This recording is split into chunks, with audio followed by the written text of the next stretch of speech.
why are we not creating an environment that's holistic Yeah. as opposed to just get the stuff done? Mm. I'm like, we are all human beings, and how, as a leader, how can you recognize that it's just not the deliverable?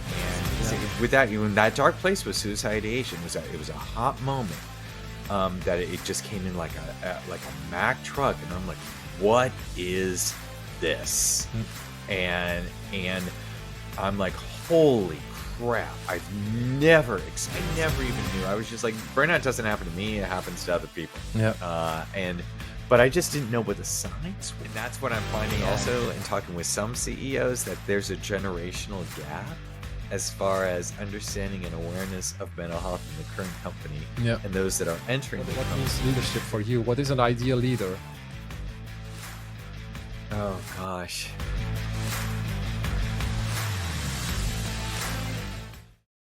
This is the first episode of the new year 2025. And before we start, I would like to wish you all a happy new year, a new year full of good health and well-being, and that all your wishes may come true. And for this first episode, I speak with Dr. Joe Oravecz. Joe is a seasoned mental health advocate and CEO of NAMI Broward County, with 2 decades of leadership experience. A first-generation college student and an executive C-suite leader who overcame severe anxiety and suicidal ideation. He deeply understands the nexus of mental health and leadership. His transformation into a staunch advocate provides him with invaluable insights for creating supportive work environments. Dr. Joe's initiatives have markedly improved mental health resources utilization and cultivated healthier organizations, cultures in both educational and corporate spheres. As a single foster adaptive father, he champions environments where seeking help is empowered. His authentic, engaging presentations inspire leaders to foster vulnerability and build thriving, supportive communities. Enjoy the conversation. Welcome in the Wake Insights, Joe. Well, thank you so much for having me, Henk. I've been looking very forward to this conversation. Yeah, same for me. From the moment that I read that you're like a mental health advocate, I wanted to know more about you. So yeah, I'm super curious because mental health is such a hot topic right now. Can you explain me how you actually perceive that in our day society right now? Really, before the pandemic, I think the conversation about talking about mental health with the majority of society, no matter worldwide, was a little bit quiet, and that we were able to talk about our physical health so much more easily, and then. But not so much when we talk about what's going on inside our body from our mental health standpoint. And then, really, with the COVID pandemic, what I realized at the time, and I was working in university administration too, is that crisis begets opportunity.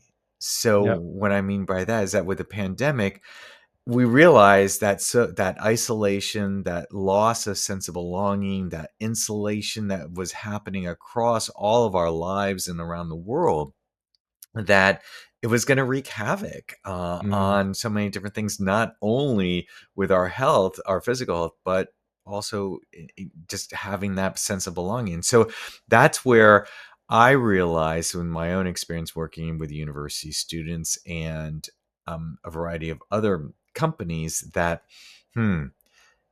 we have an opportunity here. And my gut, when the world shut down in March of 2020, my gut right at that time was, what's going to happen to everyone and their ability to communicate, that loneliness that's going to happen? Let's start talking about it now in March of 2020, because it will happen. I had no research whatsoever that had been done. And so it's just my gut. I was just like, and so from that, what we realized, that more and more the talk about mental health, what do we need to do more about it? How do we work through all of that? and that is what for the last 4 years now, that I'd really refocused my attention of what my gut was saying about mental health is now actually coming Yeah. to fruition. And now finally everyone is seeing it much more, and it's allowed that conversation about mental health and Mm. well-being to actually expand, and people are feeling more comfortable talking about it. And that's why I was just like, all right, let's ride this wave, Yeah. because it's going to be significant for the next coming generations. And so that's kind Mm. of how I started really wanting to put more emphasis on that. I never thought about it that would be it prior to the pandemic. Always a huge advocate, especially with university campus life and mental health at that component. But now it crosses it the what we use the word of intersectionality of so many different components of society of recognizing mental health. So I'm Yeah. really excited Mm. about how companies are now putting more emphasis on this, as opposed to just saying, "Well, you need to handle that, differently, and that's Yeah. your problem, not ours." And Exactly. that's what I'm excited to talk about. Yeah, yeah. Amazing. And when was mental health important for you in your life? When did it started for you? Oh gosh, I think when I had so as a when I adopted my son, so I didn't find a life partner, and I wanted to be able to know that I could be a really good father. And so what I realized is that rather than doing international adoption from birth, that in the United States and the foster care system, I realized, I have an ability of providing a really good home and for an older foster child, because typically those that are in the system that are older do not get adopted. Yeah. And so I figured, well, let me continue to do as best as I can to provide a good environment. And so from that, fostering and adopting my son, there's a lot of mental health that needs to happen. Mm. And so just even building a family, when you have a family from birth, it's from birth, and you're able to create that environment for your child. However, when you adopt an older child, they have this lived experience. There's trauma that has been part of their environment that has caused them to be removed. And Mm. so with that, I was always been a huge advocate. I think recognizing even when I was in the university administration that mental health is so significant. It is just a part of who we are. How do we cope? How do we move through it? And so from that, just the family therapy and such, that I realized I'm building a lot of skills Mhm. for that. And I realized, gosh, if those that go through the foster system wanting to be a foster parent, there's a lot of training that has to happen. I'm like, if everyone that wants to be a parent has to go through this type of training, what a better world this place would be, that we would be in. Mm. But my point being is that it just was really, really good, just understanding of how we think, how we behave, the emotions that are involved. And from there, I transitioned it to just the work environment. And I'm like, Yeah. why aren't we talking about this? Why are we not creating an environment that's holistic, Yeah. as opposed to just get the stuff done? I'm Mm. like, we are all human beings, and how, as a leader, how can you recognize that it's just not the deliverables? It's Yeah. it's it's more, it's creating a workforce. And so from that, from my own personal experience, that I realized, okay, this is what needs to happen. I became very, very ingrained in the word enmeshed with my profession and my personal life. It just became one. Yeah. And what I realized is that in years of doing, a few decades of doing the really good work, however, not the separation, because it was, my position was 24/7. When you Yeah. when you work at a university and work in the vice president role that I was in, that a university never sleeps. It's like a small town. It's like a Mm. small city. That crisis, as well as infrastructure, student lives, and such, it just goes, goes, goes, goes, goes. And I chose that Mm. as a profession. However, with COVID, that COVID and the city never sleeps. There's just a lot going on. Yeah. And what I then realized was that burnout was happening. I never even knew. I was just like, burnout doesn't happen to me. It happens to other people. Yeah. But I just didn't know what the signs were. And that's why I sought out a personal and therapist, because I got into a really dark place, and I'm Hmm. just like, what? I'm the one that oversees student counseling services. I'm the one. I'm like, it doesn't happen to me, and so I Yeah. got. Yeah. But then it really got into a dark place, and that I had to That make a call, that you had no choice anymore. saying that. Yeah. I hope you're enjoying this conversation so far. As you probably have noticed, the Awake Insights podcast is more than just a place for great conversations. It's part of something bigger, the True Impact Club. The True Impact Club is a supportive community for anyone who feels called to share an important message or story and wants to reach a bigger audience.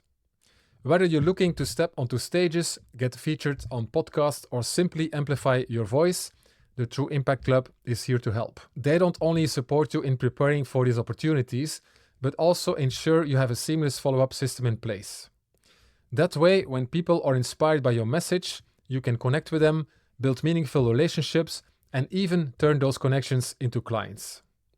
If this resonates with you, or you want to find ways to make a bigger impact, you can find free resources on the website you can find here below. Thank you very much, and let's go back to the conversation. Yeah, and that's something that I was a lot in denial. Yeah, exactly. That I want to help others, Mm-hmm. and so and then when I made a call to be able to say I need help, Yeah. and I needed to realize that I'm the one that is always telling others that if Yeah. you feel in despair or in depression, whatever, you need to make the call. And then I just realized I need to put the mirror on myself, Yeah. Yeah. Yeah. and to be able to see, because how can I lead if I'm not walking the talk? Exactly. And from there, what I realized, and so I took advantage of, I found an executive mental health wellness program that was really for Mm. 30 days, intense. And it was hard finding it, Yeah. but I knew that I needed to do really deep work as far as recognizing what's going on. And it was through that whole kind of 30-day program that they said, you're enmeshed. You need to find out who the real Joe is, Mm-hmm. because you are your career is you. And is that really who you are as an individual? And I was like, I've been doing this for 30 years, and that is who I am. And they really pushed me, saying, is it? Yeah. Who would Joe be if you didn't have that? And I'm like, wow, there's so much more to this. And then from there, I realized, because Hank, I was in a room, and it was about 50 people that were part of this program, but in that room of kind of that group therapy was 12 of us, Mm-hmm. CEOs, surgeons, FBI agents, attorneys, all, heads of firms, that for the first time that we were realizing we're not alone in this. Mm-hmm. Amazing. So you have that executive C-suite intensity that we want to be doing the right thing. However, what we've forgotten about is ourselves. Yeah.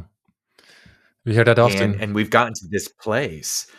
So that's what I realized, that after that, I'm like, oh my gosh, who's able to talk to others about this, to advocate, to give permission at the executives? Because when you're an executive, or in that C-suite, and with mental health, if you're talking about it at that time, and still is, it's just you're perceived as weak. Mm-hmm. That, and so you just need to suck it up.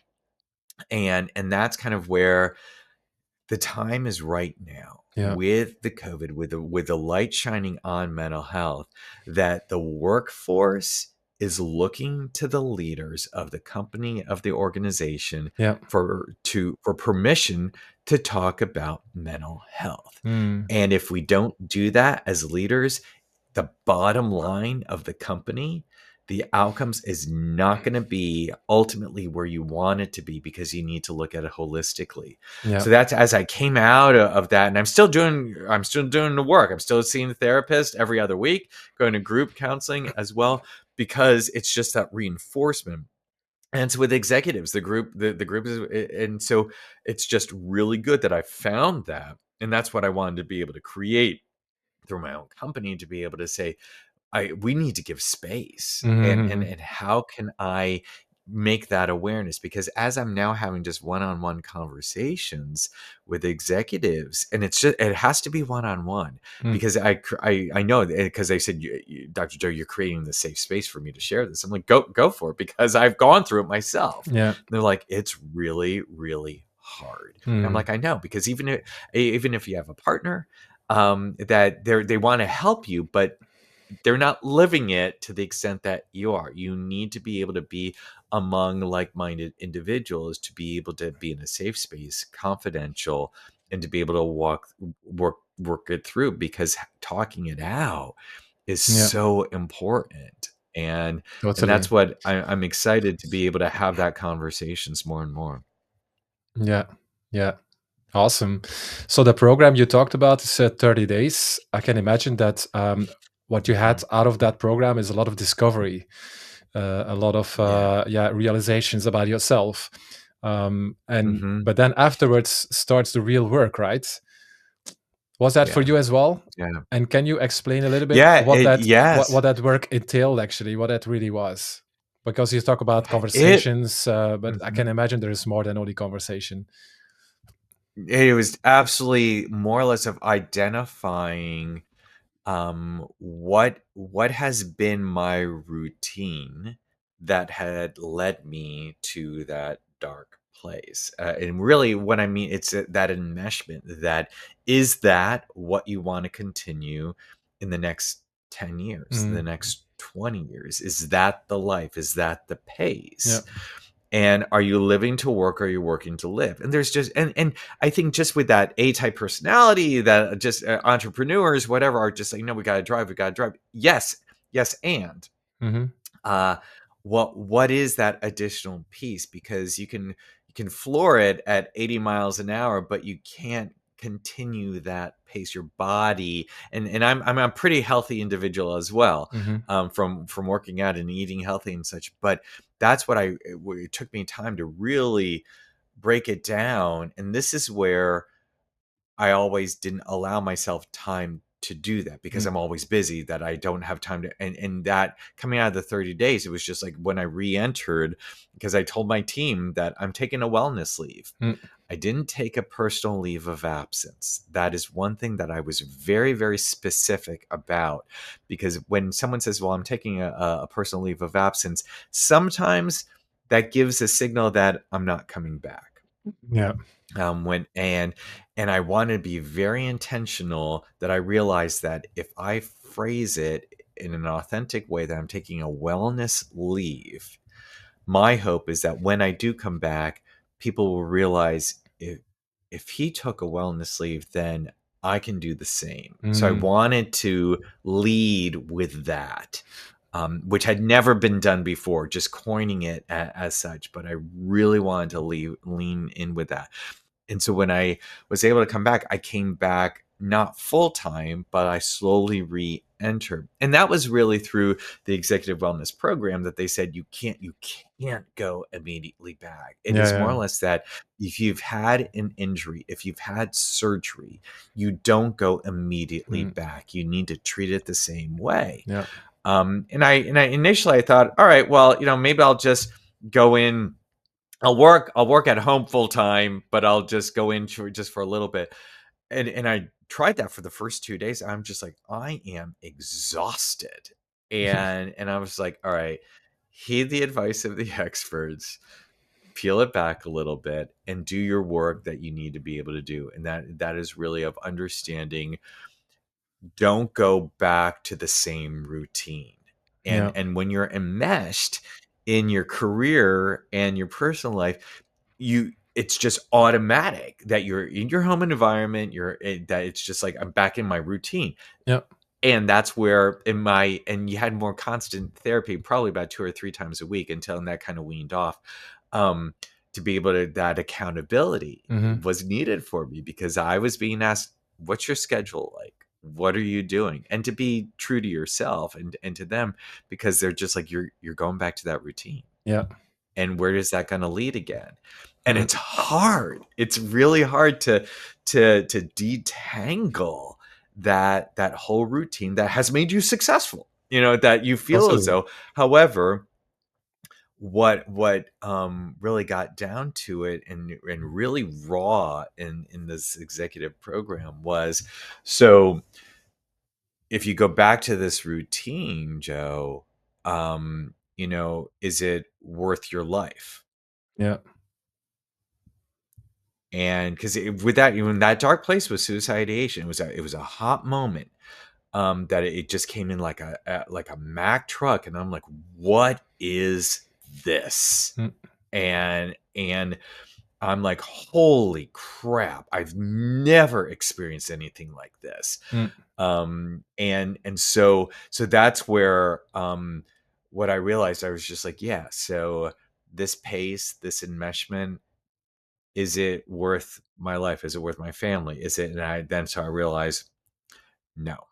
So what do I need to do to change? Yeah. And that's kind of where my reference now, when I work with executives, and to be able to have that perspective, that I am not a licensed psychologist. Mm-hmm. However, I've overseen, when I was at universities for 30 years, I've overseen counseling services and such. And then through my own therapy with family therapy and this program and continued therapy, that what I found in working with the executives is that there are executive coaches who are licensed therapists but have never experienced the C-suite environment, Mm-hmm. and they're able to go from theory and such. I'm the other way, in which the extent that I've lived it, Mm. I've overseen the therapist and such, to kind of bring it all together, and that I've that connection that we have, that look, you don't want to get to the place that I was That at. you were. Yeah. And let me help. Let me try to help, to kind of that preventiveness, and let's kind of, because you'll think just like I did, never going to happen to me, never, Mm. not going to happen. No. And then all of a sudden, bam, You're you too you proud hit for that. this Yeah. Mack truck hits you. Yeah. Yeah, and it's just like, let's forget about being so proud, of what we Yeah. do.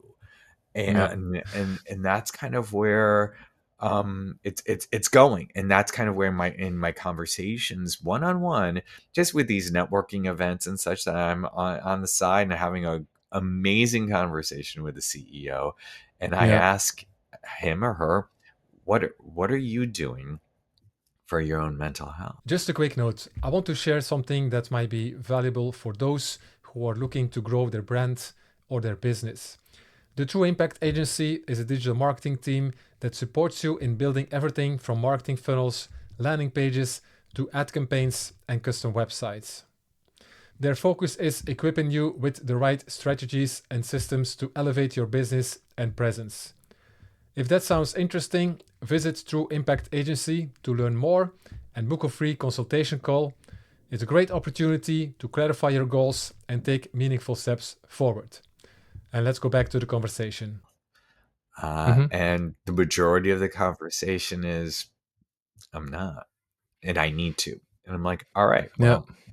well, how can I help? How can I help you be accountable to that? Because you don't want to get to a place where you all the people that are relying on you no longer have you, because you've been in denial. And it is how I liken it to, when you take a flight and the flight attendant says, put the air mask on Mm. in case of an emergency. First, put the air mask on you. Yeah, yeah, exactly. That's where I want to go. I'm Yeah. like, you can't, help others if you're not looking out for yourself. And we're Mm. not wired like that. And so that's kind of where we need to, we absolutely need to just start doing that. And so it's just a different approach, and it's a different routine Yeah. to get that in, and it's hard. It's It's hard. definitely hard, yeah. So, what this time for that you started gradually going back in your work environment? How long was that period? Mhm. Oh, it was probably it's about 6 weeks, 6 to 8 weeks, as Six far to as eight slowly weeks. getting back. Yeah, Okay. slowly getting back into kind of full time. Yeah. Um, and it's more or less because of my role at the university was really besides 24/7. I was the university for student the vice president for students and for Mhm. campus life and such. So students all knew me, and so I was at athletic events, and I was in the classroom for presentations, and I was at different musical events, and a variety of just out and about, and student government and such. And so um that's where for me to be took a lot of time, a Mm. lot of energy that I loved, just being around and being a very good role model for the students. But it just took time to get back into that pace. Yeah. But I also realized I'm not going to go at the same pace. Okay. And then I needed to then also realize my presence, my brand, authentic brand with the students and with the faculty and the staff was that I needed to, because they knew I was gone Hmm. on a wellness leave. And that gave me even more momentum to really talk about mental health and well-being and the importance of this. So I started using that as a platform, my own therapy, my own work, to be able to use that. Yeah. And I was scared, even though I was the proponent always about mental health and such. I was very scared to kind of just talk about it. And in my own People ask a lot of time, questions. I didn't give them all, yeah, I didn't give them all the details and so forth, but it was more or less that, look, I needed to walk the talk. And that Yeah. is really my bullet points that I was just saying. And that's kind of where, even now that I'm working with executives, is just like, when you talk about mental health in the workplace, and Hmm. it's not just bringing in a speaker once, because Hmm. that's performative, Oh yeah, and totally. your employees will know that. Yeah. uh, and and even with the generation now, Hank, that the Gen Z, as they are graduating university and such, they're expecting, because they're very, very comfortable talking about mental health and well-being. They're Yeah. expecting the companies that they're going to be working for that are embracing mental health and Yeah. well-being. And that's what I'm finding also in talking with some CEOs, that there's a generational gap as far as understanding and awareness of mental health in the current company, Yeah. and those that are entering the company. There's a Yeah. Yeah. dissonance.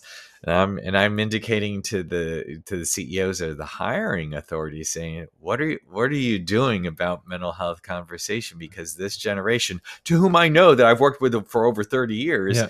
they have expectations. Yeah. And it's going to hit your bottom line, Yeah. because you're recruiting. Are you going to retain them? Because they're looking for a more holistic work environment Exactly. and such. So that's been very interesting conversations as well. Yeah. So at some point that you left university and you started working full time for executives, is that the case? Yeah, so I started also working for a nonprofit, Mm. of NAMI, which is in the United States National Alliance for Mental Illness, and there's a bunch of different chapters all across the country, and particularly where I'm located right now in Florida, in South Florida, Mhm. and really leveraging the awareness of mental health and well being, across, not just for mental health hospitals and such. And this is kind of where my uh, working with executives has really taken off. Yeah. That as I'm talking, they have reached out saying, meaning the individuals in the companies, and now going across the country, and my hope of internationally as well, just saying, what you're doing and who you're speaking with, be it keynote speaking. I can kind of talk about how that rolls out.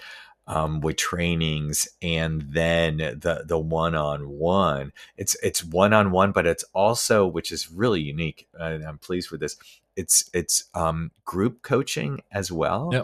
So this is whereby kind of my experience of being in a group of 10 executives, Hmm. of really me facilitating that group coaching, because it allows others to bounce off ideas, but it's also the support of, "Oh, I'm not alone."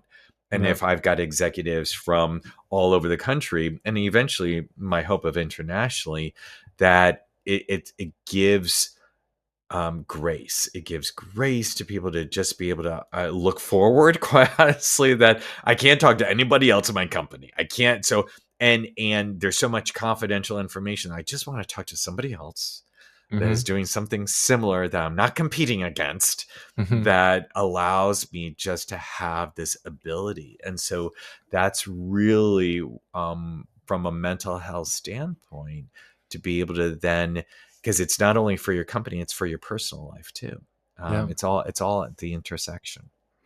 Yeah, that's exactly the case. You discover it maybe on professional level that mental health is an important thing to look at, but on the other hand, yeah, it's something really personal. And I think if a company can support that towards their employees, actually, can it be financially or in another kind of way to really work on yourself? It's just a win-win for everybody. And yeah, I'm happy that this evolution is really happening and that it's accelerated after Yeah. the pandemic. It's really amazing to see that. So, but still, there is a lot of work to do, I think, because Yeah. yeah, if I'm in touch with corporates, I still think and notice that it's still related to performance in a kind of way, and that's what there's a language that Hmm. they are listening to. They talk about burnouts, people leaving the company, which has an impact on their numbers. It costs them Yeah. money, so and they have to tackle that. And then yeah, the topic comes up. Okay, how can we prevent a burnout? Okay, then we have to look at mental health. Hmm. How can we work on people's mental health? So yeah, in some way, it's still always related to the performance of the company, I think. But Yes. okay, it is already a huge progress, and I think it's good that that can be actually an angle to get into a company and to yeah, just bring the topic on to everybody. So Hmm. I'm actually a bit curious now because yeah, you're advocating mental health. You talk a lot about that. You go on stages. You work with your clients. But if you go a little bit deeper on that, what are actually solutions that you provide to people that are struggling with their mental health? What advice do you give them as a leader or in another kind of position? Hmm. What should they work on? What is the first thing they should do? And how does a trajectory look like for them? Is it comparable with what you've been through, or do you have different options there? Right. And so again, I always want to preface this that I'm not a licensed psychologist or psychiatrist. However, through the framework that I've put together, and to give a little bit of background with that, is that you hear of the term internationally of work life balance, and I have pushed back on that, Mm. saying that there really isn't balance, meaning that's equal, and that I firmly believe in fluidity, and that it just, as our lives progress, you need to have that harmony, and so that's really what I lead with, of the harmony. And before that, it's like, why do we, even in that phrase, why do we say work life balance? Why are we leading with work? And and if we're looking for balance, that's, we need to kind of flip that. So my framework is life work harmony. So life first, harmony. So just really, and I'm being very intentional with that, because it doesn't, even that flow doesn't flow easily, because we're just used to Mm. hearing work life balance. So it's just like, Yeah. we've got to just change the way that we frame it, and then from there to understand, is this what you want? So that's the first thing that I need to, and that's, when I go with companies, and even working with companies, I might have the VP, the vice president of human resources, that first comes to me and say, we would like to talk with you more, we're considering engaging with you and such, and I'm fantastic. And I explained my approach. However, I said, I'm not my next conversation needs to be with the CEO and the C-suite, Yeah. because it has to come from the top. Yeah. And if the CEO and the C-suite isn't all on board with it, then I'm like, then I don't think this is going to be a good relationship. Mhm. It has to start with the top. And because the employees, the workforce, are going to be looking to see, okay, we're doing this, we're having this keynote coming on in, and then from the keynote, we're going to have workshops, and there could be one-on-ones. And if the CEO doesn't show up, the CFO, if they're not there, Mm. then it's performative. Yeah. So I want to set the stage for that. But then for one-on-one, getting to your question, is that it's all bespoke to be able to say, let's kind of look at a couple different assessments as far as what do you want out of this? What is your hope? And that is where I want to be able to provide. Let's do a deep dive as to, and it's a relationship. It is absolutely forming that relationship, the accountability, so I can see where is it that you want to go, and I want to be able to push that a little bit. Is that you want to have that harmony? I need to know what your life is at this moment. Mm. Are you going 24/7? What does that look like? And how do we need to detangle that? And that's kind of where my own lived experience, because I think through my experiences that I've always approached from a growth mindset. So it's like, how can I learn from tragedy? How can I learn from a variety of different issues and events in my life to be able to then pay it forward? Yeah. So it's always coming from a good mindset to be able to help others. And so, and that's where I can guide and provide. And so from the assessment as well as exercises, that, an example is, what is your daily routine? What is your weekly routine? And sometimes even when I was doing, I was just like, I don't want to write this stuff down, whatever. I have it in my head. Like, I could just get it done. But then I was pushed saying, write it down, Mm. because that's part of your issue, is that now's the time to take the time to invest in yourself to start doing this. So it's a slow process. Do I Mhm. have recommendations as far as, if, in my conversation, as far as even finding an executive wellness retreat to an extent? It was hard. It was hard for me to find this Yeah. information, but I was very, very intentional and very deliberate. I think just with my background doing my advanced graduate work and such, that's just part of my personality. And I was just like, I want to turn every stone over to make sure that I'm getting what I can find. I want to help others not to spend so much time, especially if you're in crisis or if you're about to get into Mm. some with so much anxiety, that let me help you navigate how to find the right place, Yeah. and what you're looking for, Yeah. and what is that. And then I can share, these are the factors or the variables that I was looking for to find a good fit. Let me help you. You might be thinking of other things, but I want to be that person walking side by side with you Mm. to be able to figure out what is it next that you need to do. And even from, and I from my own healthy standpoint of, from working out, because I firmly believe physical health and mental health are directly aligned. Yeah. Nutrition, there, just mindfulness. There's so many different things that I want to be able to help. And I think that, again, where I go, my graduate work and my research ability in researching, is to be able to really peel things apart and help. Mm. And that ultimately, that's what I want to be, because I don't want to have executives get to a place where I was, Mm. and from a preventive standpoint. And how can we go about doing it? So it's both executives, but it's also, I'm talking with executives saying, you have succession planning in your company of those that are in the route to the C-suite. Yeah. Know that if you're going to give them, let's teach them how to fish, and give them those skills so they do not get to a place. They Yeah. know what is available. And that's kind of going back to, I know now with mental health, and there's so many more programs and things that are growing from that. And I have my own connections Mm. to be able to say, here are a couple different things that I get no residual from, that or kickback, that I want you to be aware of it. And already with those, they will say, Dr. Joe, thank God that you're able to share this, because I would have never known any other place where to even begin. I'm like, okay, good. There's value added here. That's what I want to be able to do. Yeah, yeah, yeah. Amazing.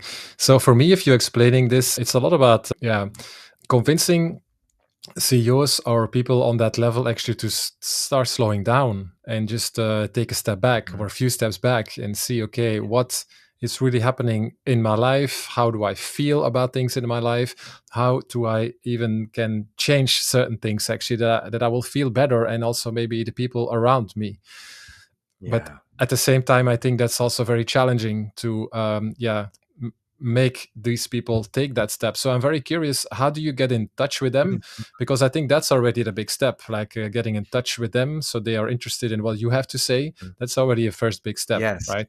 So how do you Yes. do that? How do you get in Yes. touch with Yep. them, and how do you, like, what's the first thing you actually share? Right. It is definitely, locally in and around the area of going to a variety of different networking events it starts with that.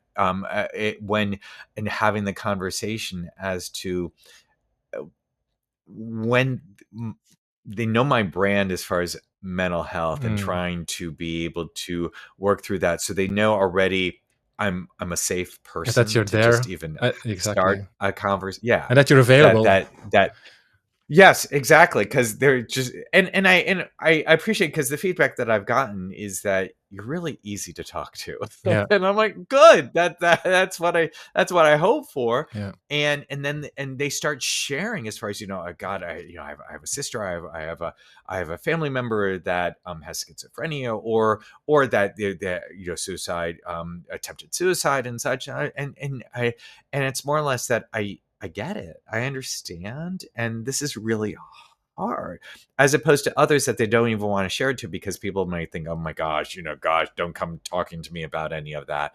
And that's part of it, because people want to talk about it, but they don't have a safe space.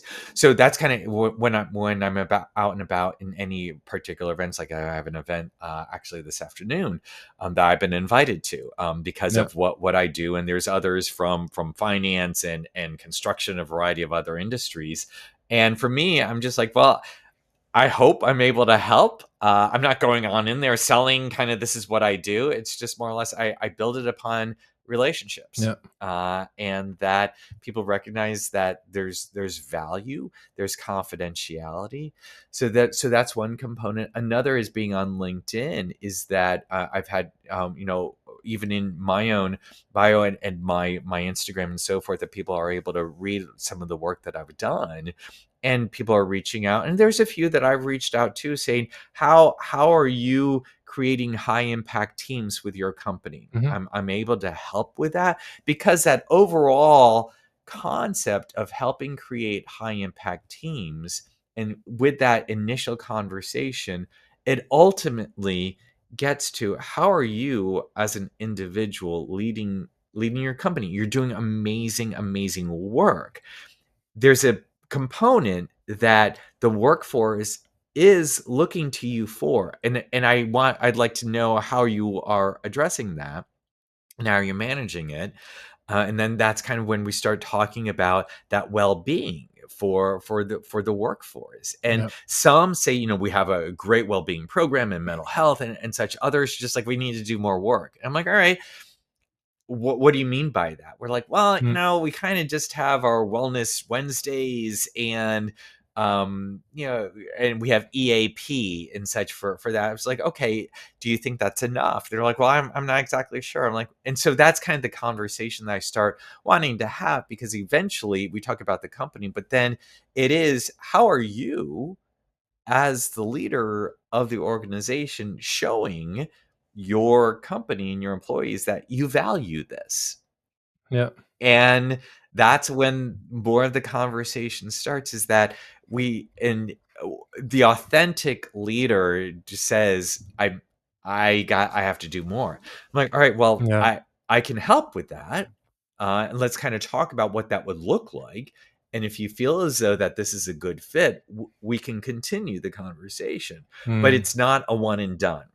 no, It yeah, takes time, yeah, and if you're willing to invest in you, and then investing in the company, when you look at the overall ROI Mm-hmm. of what will happen with retention of your employees, because you are acknowledging the work that you want to be able to do for your own mental health well-being, what an amazing overarching holistic company you are creating. And it's not only for your company, it's for your personal For life as yourself. well. Yeah, totally. Yeah. Yeah. Yeah, what you say, what I was thinking when you were explaining that, it's like, yeah, it's leading by example, right? That's the thing that works. Right. So if you can't do Yeah. that, it's very hard, I think, to integrate something like that in an organization. I'm actually Hmm. curious, like, do you have like kind of a success story or maybe more where you actually start working with the executive or the board of a company that translated into the workforce and the whole company as such, and then maybe also through those employees maybe they started to inspire their own environments, because that's for me like the ideal situation. I think corporate is a Yeah. very Oh, powerful yeah. way to integrate Mhm. this Yes. topic and to Hmm. influence. Everyone can influence their or peers, and that's the impact Yeah. it can make, starting from the top of the company. So can you explain a little bit how that in an ideal situation can work, and maybe you already can Yeah. explain that through some kind of a case stories? Yeah, I think let me kind of trying to weave the two together. It's not a perfect scenario because all of this is in how I do it. It's bespoke because every company culture is very different. Hmm.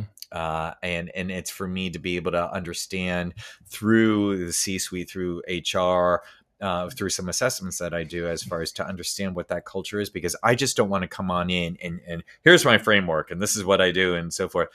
No, and I think that's where I've gone and working at so many different universities in the United States. It's just like everyone is so different, and you need to and also geographically, meaning as well as that a university in the southeast part of the United States is very different than a university in New England versus the Mm, West Coast or in Montana. So and I've done all of that, so I know that look, I'm the guest coming on in, and I need to do my research as far as what that company is.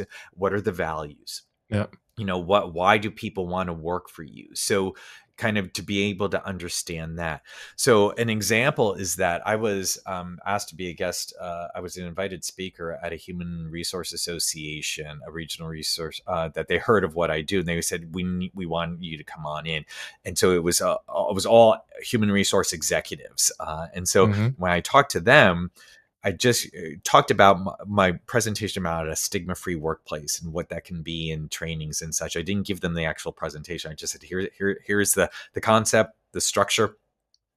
Because how many of you in this room, you don't have to raise your hands. You can just give me a nod. How many of you in this room, and there was about 70 of them at the time, just in the room because I spoke at the larger group, but I said, how many of you do you feel as though this mental health and well-being sits on your shoulders for the entire company?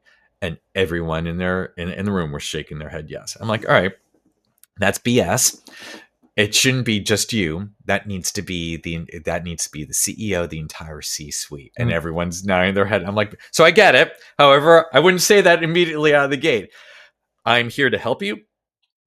If you want to take this information back to your CEOs to have that conversation, and want to have more talking to me about what that looks like, please do. mm, So I'll use this one example. So about 4 weeks later, I get an email from an HR leader saying I've had the conversation with my CEO, and this is a international vitamin company mhm, that's based out of where I'm located in the United States, and they said they want.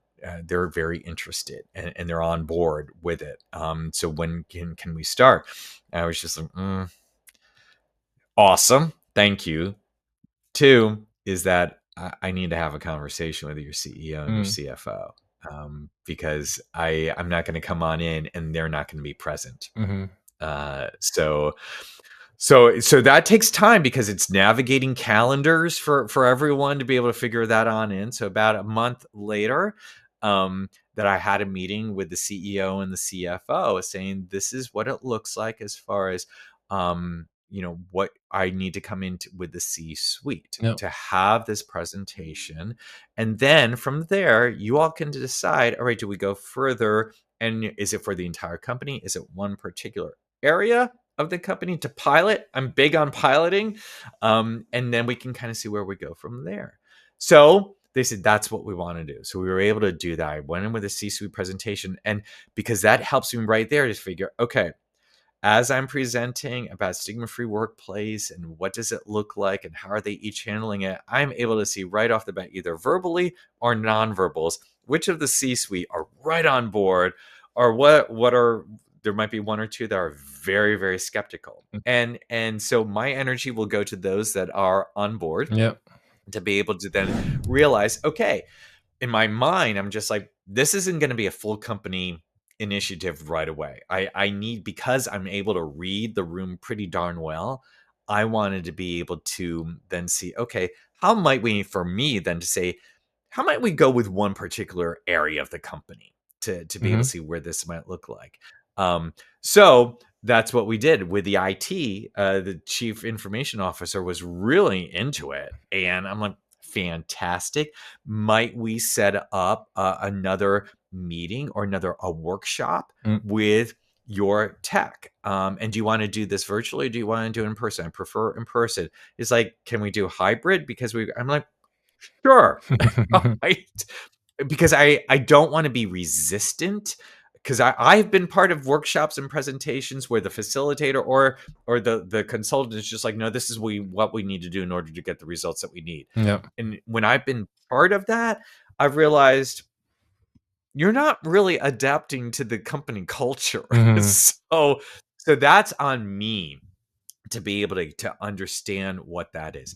So that's currently where we are. As far as where, so I just did the presentation with the team of IT, and what has been phenomenal, Hank, is that the CIO wants to do one-on-one with me. Yeah.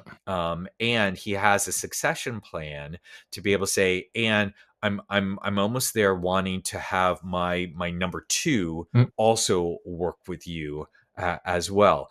And then I'm saying, so, and then, what type of the additional workshops? Because I also do a workshop, which is suicide prevention. Mm-hmm. And because I said, what this is that it's not just for the company, it's a skill set that, with your own personal life, if you're involved with any other social organizations or whatever, it gives you skills to ask the question. That's a whole nother conversation that we can have about suicide prevention.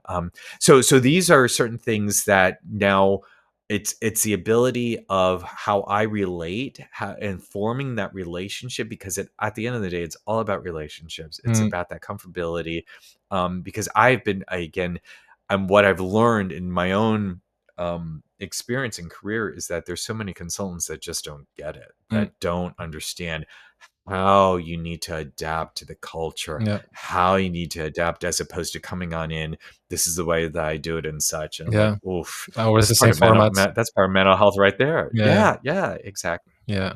Yeah. Amazing. I'm curious. So, if you're gonna do a workshop there, how does the workshop look like?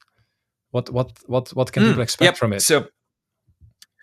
So what we start off with is really talking about how do we view mental health in the workplace. And another company that I went into, because they said we've never had any type of conversations about mental health. So why I gave you that example beforehand, it's more or less as you ask, kind of a best practice of what's been happening.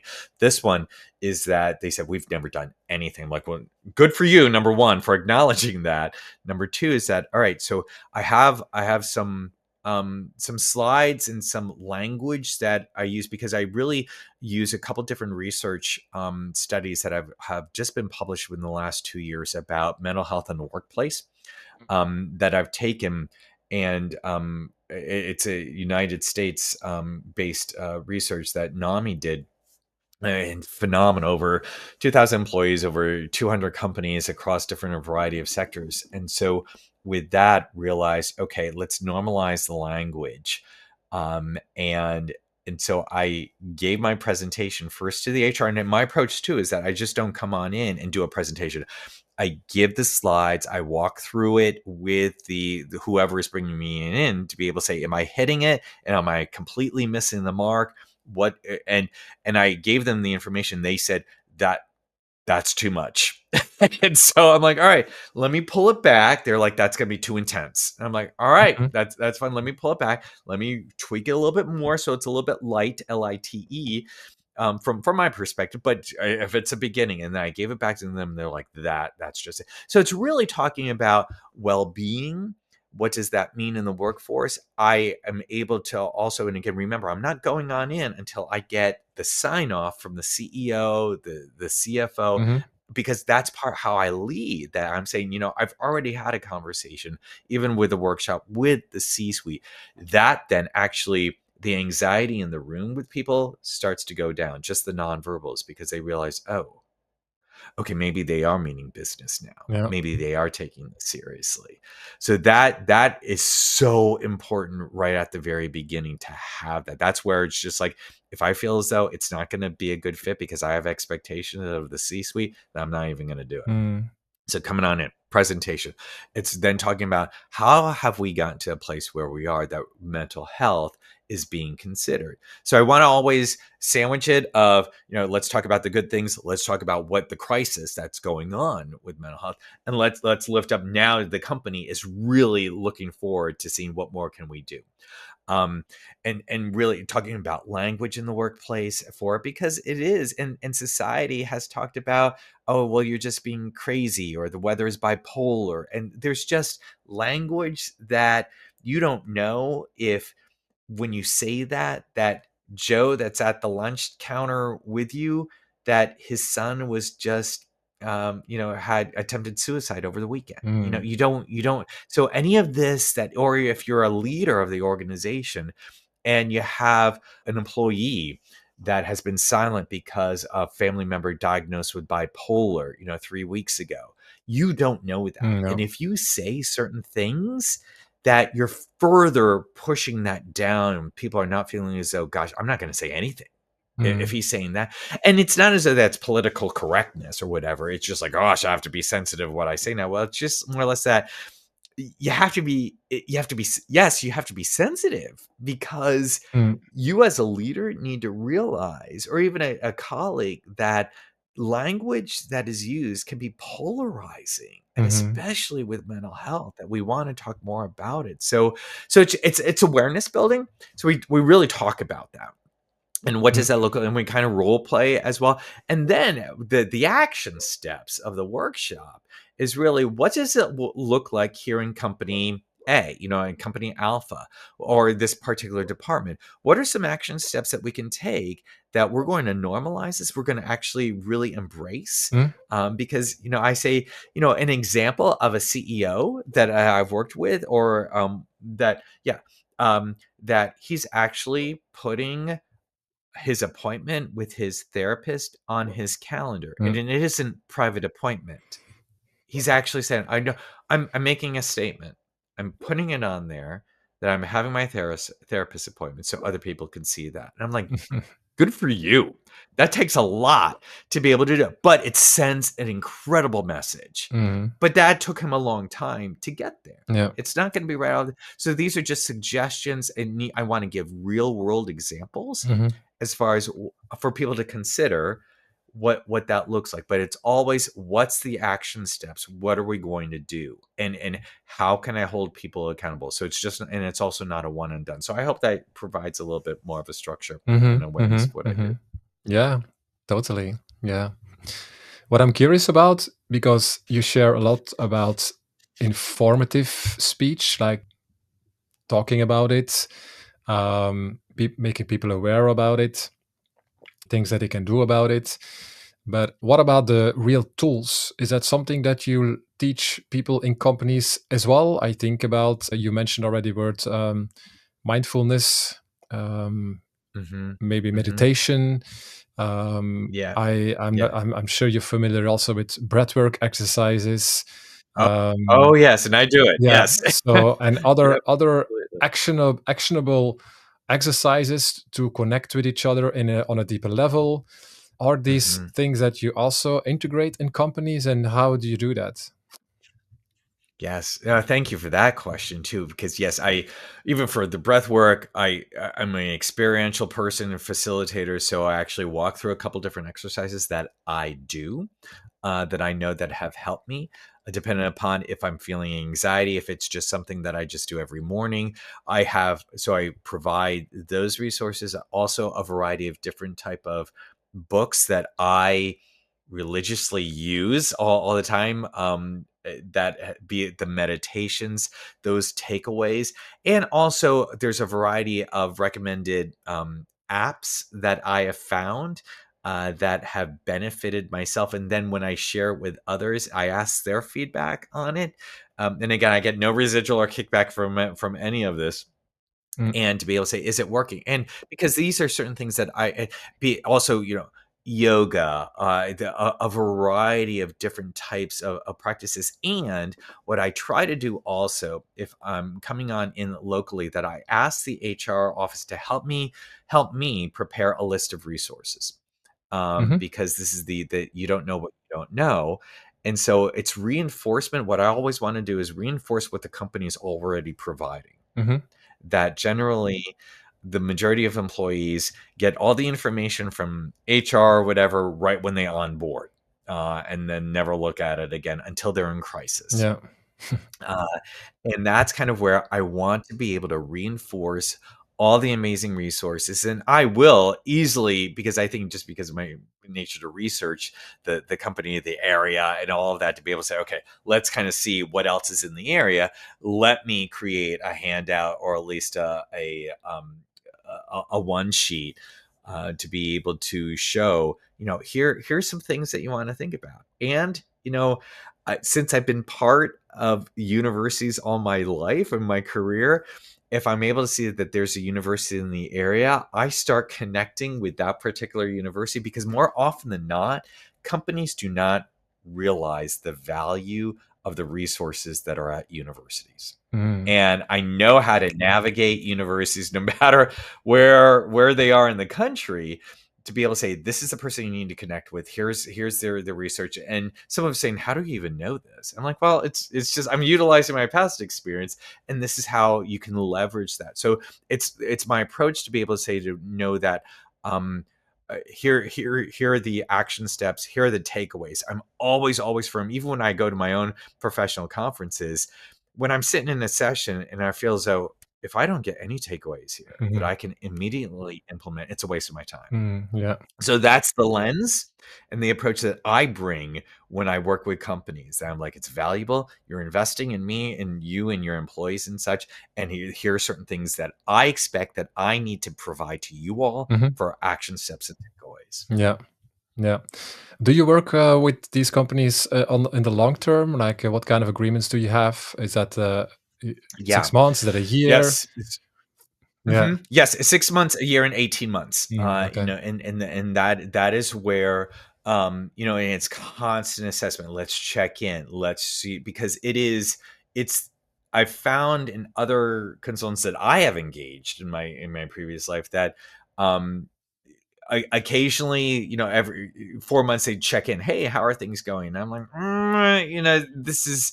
I'm like, oh yeah, that's right. I need to do that. Yeah. It's more or less that I know how busy people are. We set up a schedule, and for me, I put it on the calendar, as far as let's get it all lined up. We can always back off, but I'm one for time management and scheduling, that if we don't put it on the calendar for the 6 month engagement, a year, 18 months, if we don't put it in that accountability, it's going to step to the side.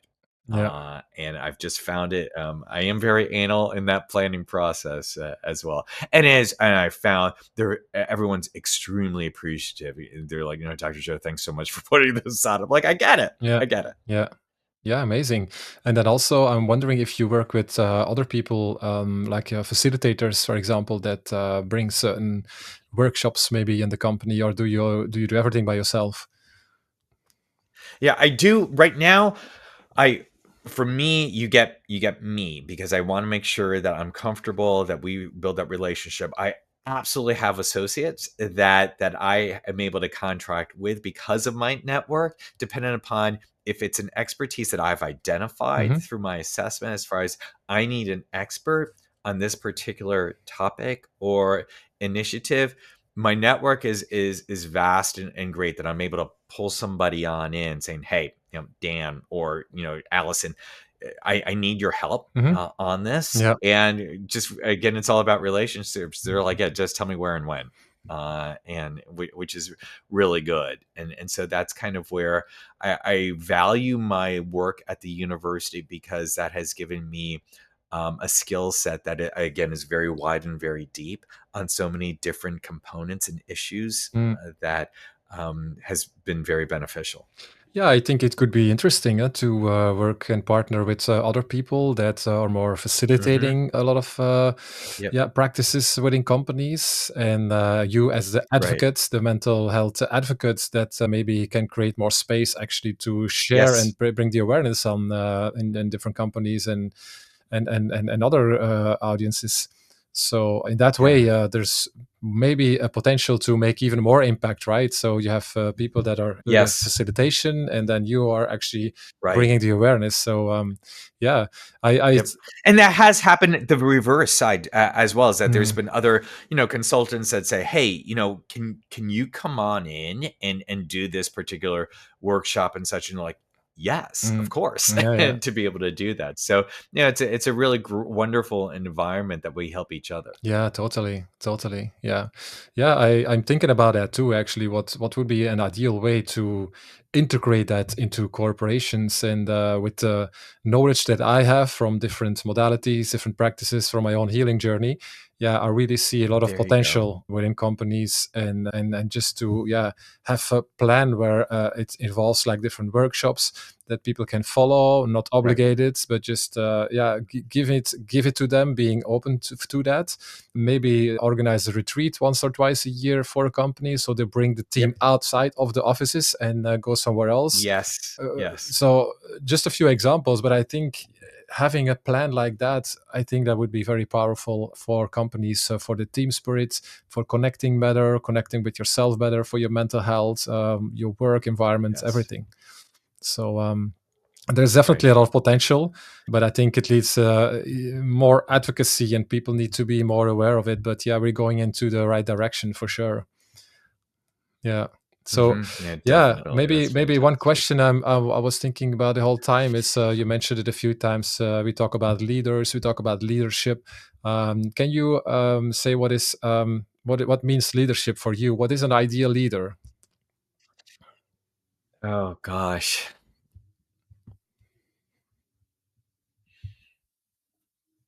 With the perspective of the journey that I've gone through and realizing the value of that holistic approach, it's an individual that is able to walk the talk when we really value our environment in the interconnection of relationships and having that emotional intelligence that every single thing I say and do is a way to lead, and leading with helping others is the most important thing, and that's that servant leadership, Mm, to be able to know of I don't know it all, yeah, and I am doing my best, and that every word that I say and every action that I do, I want to help, and in whatever the environment that might be, mm, is I think at the end of the day, to be as well rounded as possible, and that's the constant journey of life, yeah, and keeping that all in harmony with each other. yeah, yeah. I see that. I noticed that a piece of vulnerability, right? I think that's a very important trait that Mhm. leaders should have as well. Yeah. To admit Yes. that they can Yep. make mistakes, but at the same time also be there Mhm. to, yeah, sometimes take the decisions, but also inspire other people. Yes. Yeah. lead by example.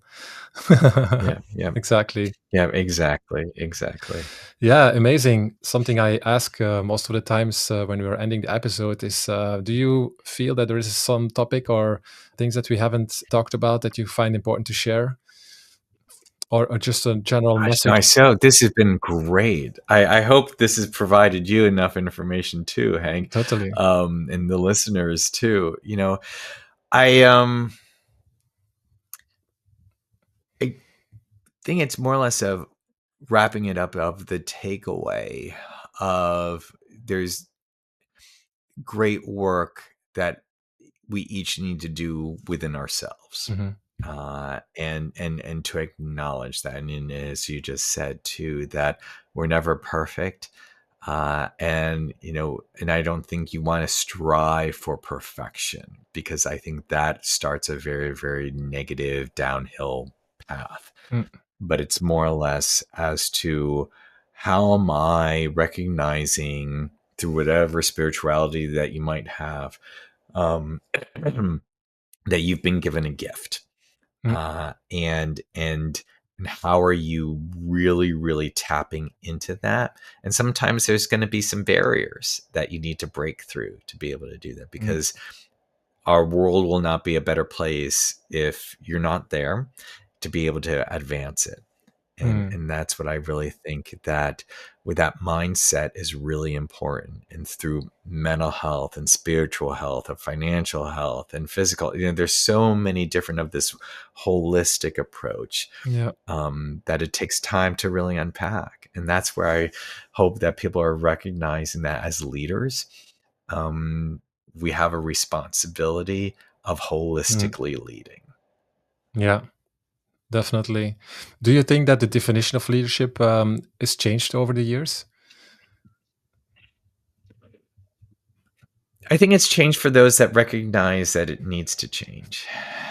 So, I think for others, it's not going to change. So, I think for How is it each for you? generation has Is it its own changed? definition. Has it changed for you?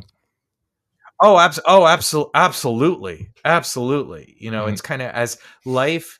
We are the summation of our experiences. mm, And as we get older, and the experiences that we have, hopefully we change. And society and the world changes, and how are we adapting to that? So I think again, having that nimbleness to be able to realize I got to do things differently, yeah, and to be open to recognize that I have to do things differently is key.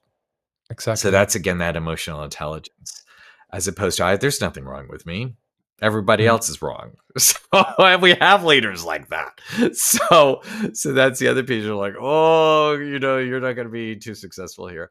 But that's, I think, really important to know that as you get older, you have experiences where the summation of our experiences in life, and to lead through that, and to be authentic. And this is yeah, really, I go back to, how are you being authentic and verbalizing and realizing the more that you can talk and say, I don't know it all. yeah, I'm going to lead as much as possible. I'm going to surround myself by people that know more than me in a very, very good way for the greater good. And I want to be able to learn more. yeah, And that's kind of where you're giving permission for everyone to make mistakes, to be able, so long as it's not illegal, immoral, or unethical, then you can kind of continue to grow. totally, totally. Yeah, yeah, yeah. Yeah, really amazing conversation, Joe. Oh I really yeah, enjoyed yeah. it. I think, yeah, Same here. we can go on and on. There are some things we can go deeper into, I but know. unfortunately, we don't have the time right now. But I really would like to thank you for, yeah, for being here and for sharing all that important information. I hope and I think that the audience has a little bit more of an understanding what it actually means to integrate the topic mental health within an organization, what that means, how that looks like. Yeah, Yeah. to just think about them to take maybe a step in that direction as well, and try it and see what it can do for the company as a whole. So thank you. Well, thank you for the opportunity. I greatly, greatly appreciate it. And hopefully, yes, I hope to hear more from people as a result of this. So thank you. Yeah, thank you as well.